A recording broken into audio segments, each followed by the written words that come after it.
Brian Gray's been known to have a lot of lawsuits pending, and it's kind of a split room. I'm glad CeeDee signed, so we don't have to speculate anymore.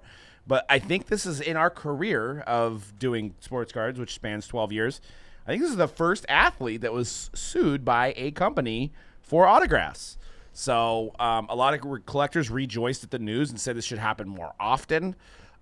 We had a group of people saying, like, who does Brian Gray think he is? Like, CeeDee Lamb's a star. He doesn't have to sign his cards. As far as we know, there was an agreement put in place, and it's kind of like if you hired somebody to do some work on your house and they signed an agreement and they didn't show up, you have some litigation. I don't know if you guys heard of this thing's called a contract. Yeah, they all signed contracts for a set amount of dollars, and CeeDee Lamb wasn't coming through, and collectors were left wondering where their $20 autos of CeeDee Lamb were. Well, rest assured, he got them right here on card, signed on card, which maybe they're 35 now since they're not a sticker. But he addressed the issue. Oh, it happened. Yeah. Oh, that's all you got to do. It worked. Brian Gray with the win. Throw them elbows. I like it. What do you Get think? in there. What do you Do some think? work. What do you guys think of this situation? Dan, start with you. What do you think about this whole thing? We've talked about this before when it comes to redemptions and Panini. More so, they've had a relationship with the NFLPA and the leagues, and we've always said, man, like, if you're Panini, you wouldn't be able to use this leverage because these players talk. Yeah. And if one of, like, say, a guy you got drafted with, say you are friends with them, you went to the same school with them, and he's like, hey, this manufacturer just, like, they're trying to sue me about these redemptions and these autographs that I owe them, that is going to trickle down to other players. And when it's their turn to sign a contract for autographs, they're going to be like, no. And they're going to tell the PA that we don't want to do this. And the PA doesn't want manufacturers suing their players. So it just doesn't work for anybody. Right. I'm surprised. I mean, it took some stones from Brian Gray to do this. I don't think it was a smart play on his part. What's the over and under? You think he gets more autograph deals from CeeDee Lamb? Never again. I don't. And also, I mean, that's obvious. But does CeeDee Lamb talk to other players coming out in future years? Other receivers maybe works out with. And he went to Alabama, right? Yeah, works out in the offseason. Are those players are they going to be inclined to sign a NIL deal or anything like that? I mean, and I'm sure money's money. If you got the right money, I guess, like, you'll do it. But I'm sure CeeDee Lamb's agent has other players as absolutely. well, right? And you think the agent wants their player? I mean, in a perfect world, agent wants their player to fulfill these contracts and never have to talk or hear about it again. But they also don't want their clients to be in litigation. So, but I mean, let's just say you were Brian Gray from Leaf, and I don't know how many he had that were outstanding. Like, I would say amongst what does he have, like 4 or 5 products? He probably had 1,500 autos, I would say, that were probably due if I had to put a number on it without knowledge. So, he's on the hook for full value of $30, maybe $40 for that card with collectors. So Brian Gray is possibly on the hook for $50,000, $60,000, $70,000 in autos that are due to collectors. So as a business owner, do you just write that off? I mean, as a manufacturer, is it a cost of doing business? Can you figure out some type of replacement for your customers? Maybe. Yeah, I'm sure. I mean, you definitely don't want to burn a bridge, right? And But people are going to want comparable value, and I mean, be on the rookie class. That you just gave everybody what the value. Yeah, is. but I mean, so Jamar Chase, maybe Debo. I mean, maybe not. CeeDee Lamb is probably a top 5 rookie wide receiver auto over the last 5 years. So you'd have to get a top tier guy to replace it with, right? Or maybe a lower level quarterback. I don't know. Do you think it's a good business move to sue a player? What do you think? I don't know how many. I mean, I'm assuming that there was a lot of phone calls and emails and. Yeah, I would hope that the first first plan of action wasn't to I doubt it was to be like, here's your papers, you're being served, you're getting sued. But the leverage did work. That tactic did work. Yeah, because now he's like, I don't want to have to go to court. I'll just sign. Yeah. So, but we don't know the ramifications for his. I think Leaf can get away with it. I don't think Panini can get away with it. I don't think Topps can get away with it. But if you're in negotiations with a player and you're like, well, I heard you sued somebody, it's like, well, as long as you sign your autographs, you're not going to get sued. Like, if long as you deliver. You know how many how many autographs these players sign. Yeah. CD was probably like, as I don't recall CeeDee Lamb being a redemption in too many Panini products. No.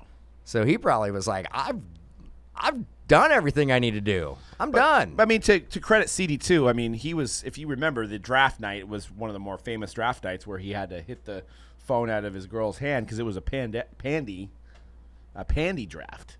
So maybe there was a period of time where he wasn't able to actually physically sign him because people weren't going anywhere, and then he got busy, and now he got a taste of more money. He's like, why did I know he signed the agreement, but like he was like, why do I sign for $20 when I can go to Nike and get a $10 million deal or something, So I think that's what happens. Or honestly, like, in his mind, we don't know. Maybe he was like, I feel like I've already done my autograph signing for my rookie season.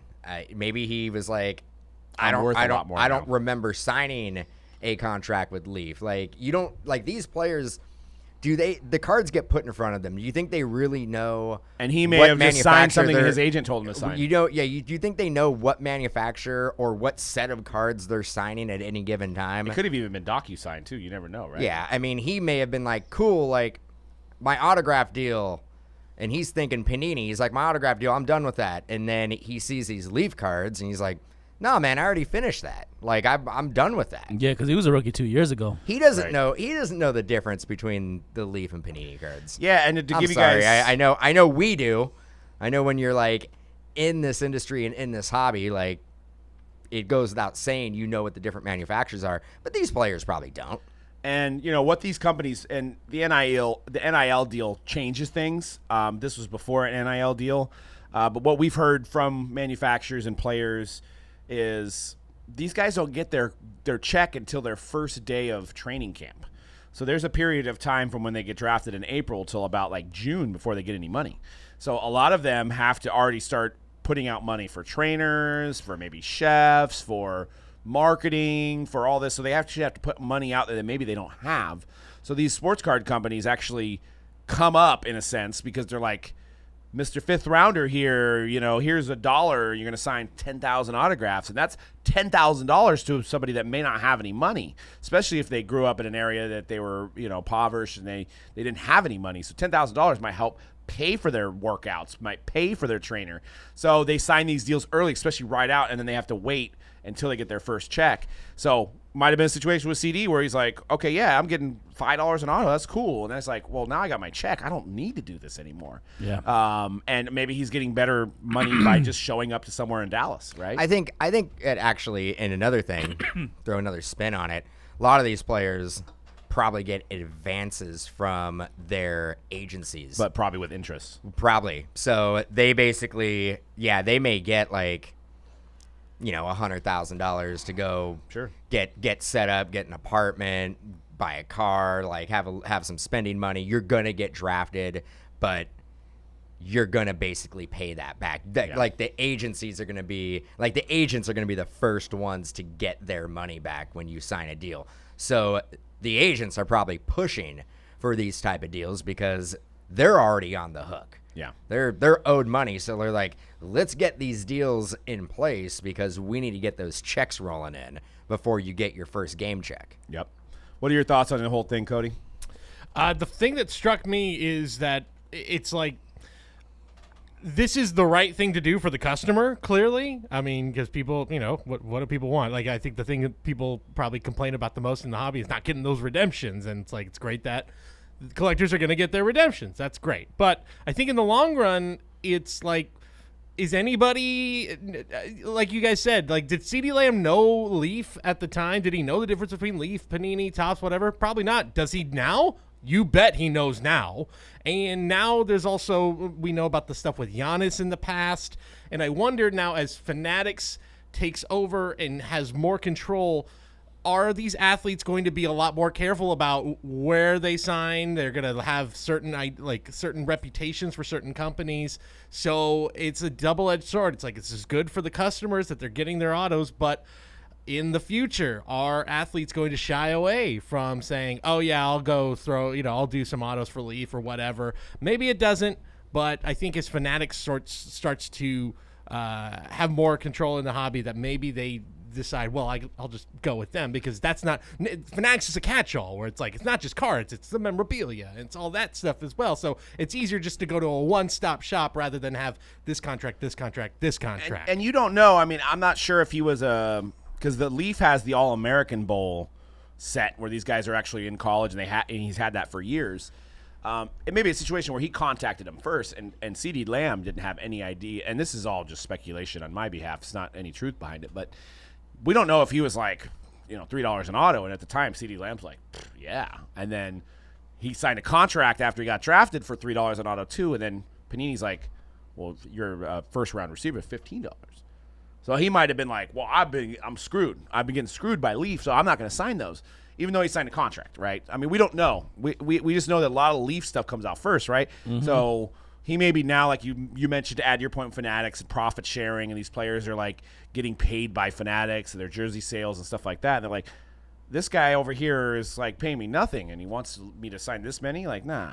Yeah, I mean, if I'm Brian and there's players coming out of Alabama, and you know these players talk, right? If there's another receiver coming out of Alabama, probably going to contact CeeDee Lamb to be like, okay, cool, I'm going to get drafted, like, tell me the ropes. And CeeDee Lamb will probably be like, well, this one card company basically tried to sue me. Well, So, what's also like, crazy is they're both in Texas too. So I mean, from Leaf standpoint, it's like, you're right there, bro. You can. I get it, but like, do you see Alabama receivers pre-draft signing with Brian Gray? I mean, there was another Alabama receiver that had an issue as well. Julio Jones didn't sign for people. Yeah, I mean, So- and Julio Jones and CeeDee Lamb probably talk.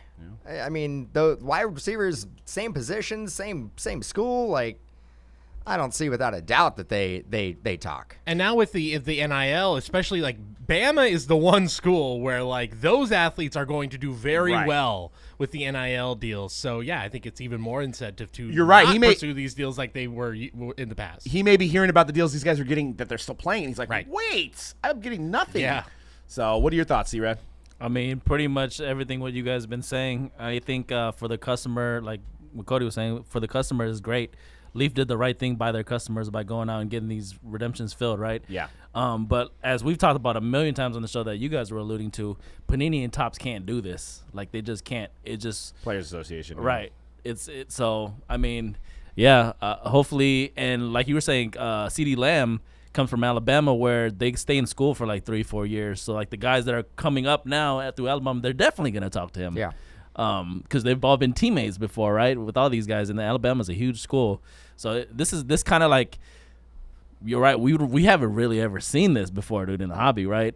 So it is kind of on Brian Gray's part, like, it's kind of like bravo, but at the same time, it's like, oh, like, what is this like? Kind of ramifications. Yeah. And it's crazy because, like, we get back to the whole Panini thing, and people will say, I've had redemptions since 2014 that have never been fulfilled. Why don't you guys do something about it? Look, Leaf did. Leaf, Yeah. like, But they again, can't. Panini does that one lawsuit, and the PA is like, we hold all the leverage. Like, Yeah. you do that, and you are done. Like, we won't have you. You just won't get any autographs. Yeah. So for collectors, if collectors that are listening, like, this is a big win for collectors that you guys are getting redemptions. Leaf did the right thing by their customers, like I said, but don't expect necessarily that Panini and Topps are going to be able to do the same thing, because like what Dan was saying, like the player association, they have all the leverage. And if you guys want some Leaf metal basketball, I know somebody that has a decent amount. I mean, I don't know, how much do you think he's paying those guys? I don't know, but I'm still chasing that Giannis and Steph that's apparently on the checklist. I opened a jumbo box yesterday, and You know anybody? no, not a single. Wait, you didn't know anybody? Not one person. It's all like future prospects. That's why. Yeah, it's that's what I tell people when I break it. I'm like, you're not gonna. Prospects, yeah, you're man. not gonna know anybody on here, but maybe in a couple years, few Maybe years. it's they a get whole- That is there. never, whole man. That is a bold sales tactic, Conrad. I mean, the product. Before you even open it up, you're all right. Let me let you know right now. You're not going to have any idea who these players are. No, granted, there is some 2021 NBA rookies in there. There is Giannis and Steph, which is a big draw. But a majority of the checklist are guys that nobody has heard of because they're guys that have are still in high school Under or the radar. Under the radar is basically what it is. It could be the biggest sleeper So you're product. saying I couldn't be in there because my autograph's worth at least $130, yeah, and that was my exactly, prospect auto. So. exactly. But I mean, you could be in there, but you'd replace Steph.